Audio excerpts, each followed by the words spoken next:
What's up guys, and welcome to the final part of the Gamebreakers World Cup Diary. The 2014 FIFA World Cup is now over. We sort of didn't have enough time to do one of these in between, like after the semi-finals, in between the final. So, yeah, don't really need to cover them, but I'll briefly cover them. Germany beat Brazil, trounced them 7-1. And Argentina beat the Netherlands on penalties after a 0-0 draw. Anyway, the point is, the final was Germany versus Argentina.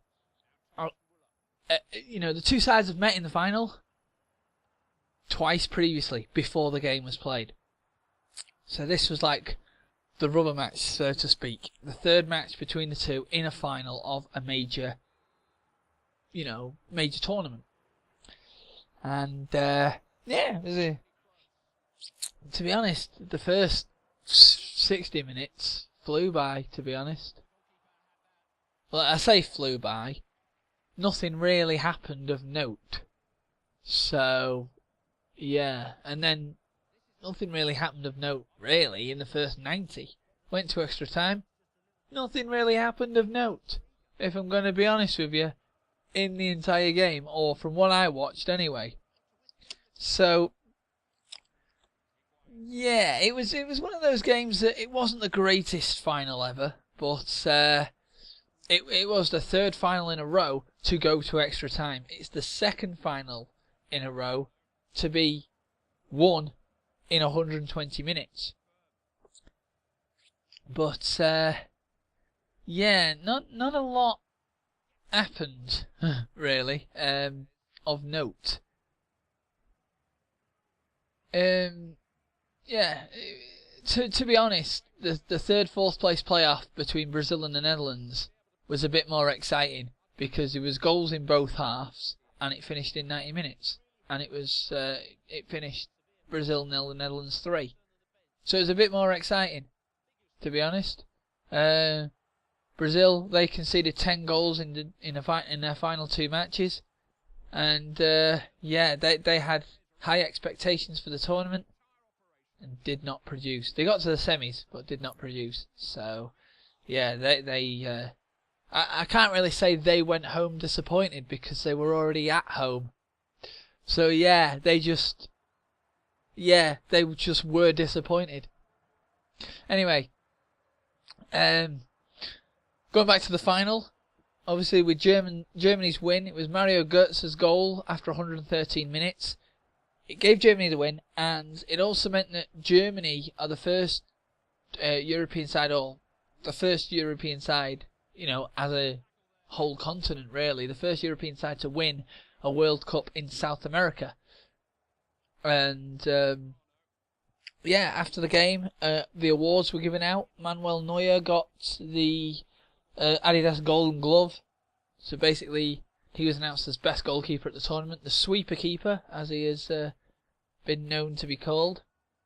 Lionel Messi got the Golden Ball, which basically says he was the best player in the tournament. Which, to be honest, even Sepp Blatter said he wasn't. But it's a FIFA independent panel that decides who the Golden Ball winner is, and they picked Messi. And to be honest, Messi wasn't even happy to accept it, but did. Funny thing, the Golden Glove and the Golden Ball are sponsored by Adidas, which is also, you know, affiliated with Lionel Messi. He wears a lot of Adidas branded stuff and promotes the brand, you know, quite a bit. And to be honest, he's won several Ballon d'Ors, he's won several, you know, league titles with Barcelona. He's been acclaimed the best player in the world several times and just hasn't produced on the international stage. So they just went, well, because you're the best player out of the, or you've won the most best player sort of things out of everybody in these final four squads, yeah, just have the Golden Ball. That's probably how it was decided, to be honest. There were better players in the tournament. I don't really need to say who they were, because anybody who watched the World Cup, or watched most games in the World Cup, would know who those players were. Yeah, there were several. One name that springs to mind is James Rodriguez of, I think it was Colombia. Yeah, I think he scored 6 goals. He scored more goals than Messi did in the tournament. Messi created more chances, but Rodriguez got more assists out of and he created less chances. He set up more goals than Messi did. So basically, Messi wasted a lot of chances, yet still got the golden ball. I'm not saying Rodriguez should have got the golden ball. I'm just saying, to be honest, in my opinion, he had a better tournament than Messi, and to be honest, should have been up there to win the golden ball. But I think they base it off whoever's in the final as well. So to be honest, yeah, that's how that's decided. Anyway, the point I'm trying to make is that Germany won the World Cup, and Messi's got the golden ball from Argentina, and Manuel Neuer of Germany has got the golden glove. That's the point I was trying to make.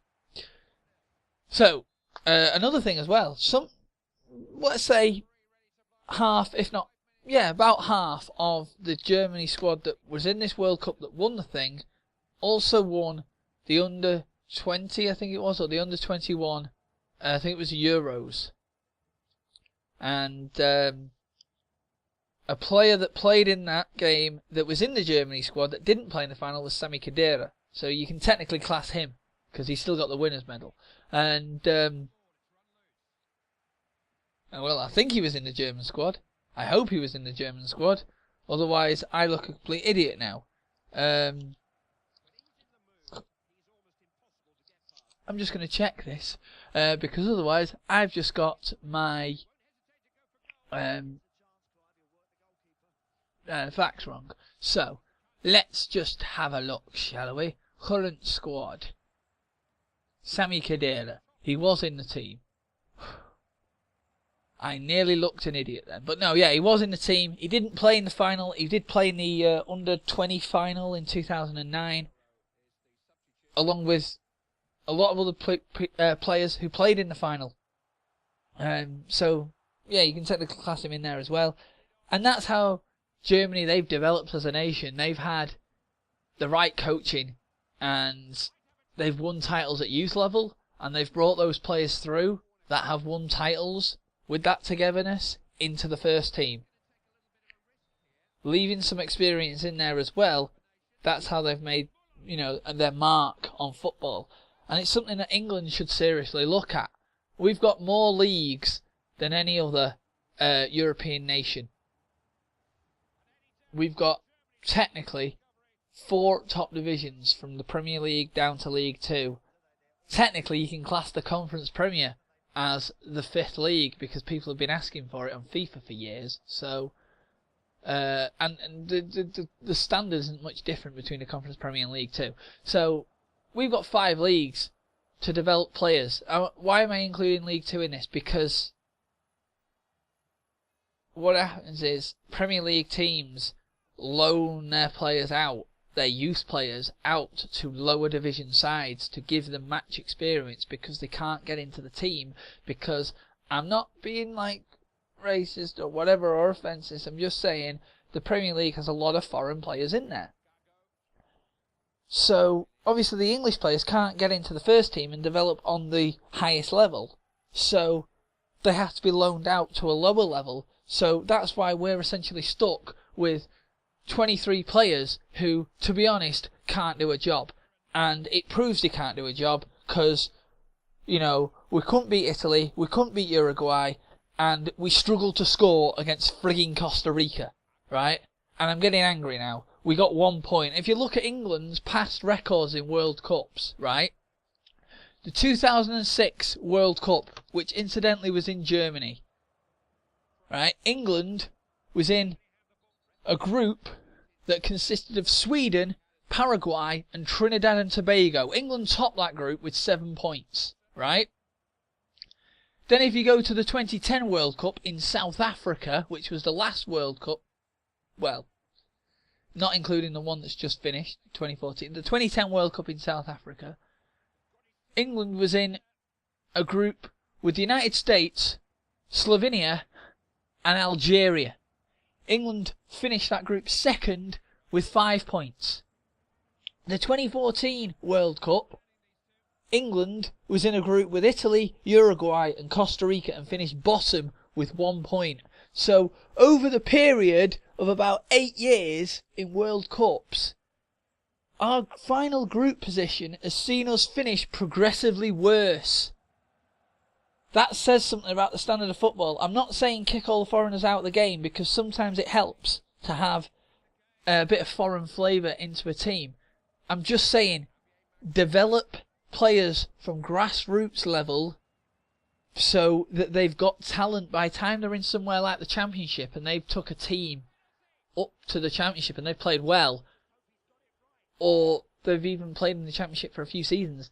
They're going to have the quality to maybe step up in the Premier League and do well, instead of being like some 18-year-old playing 5 minutes in the Premier League, then getting released and then struggling to get a game in League Two because they've, not had that development that they needed and their career has been ruined. Not saying that it's been ruined by foreign players, it's the fact they can't get in the team.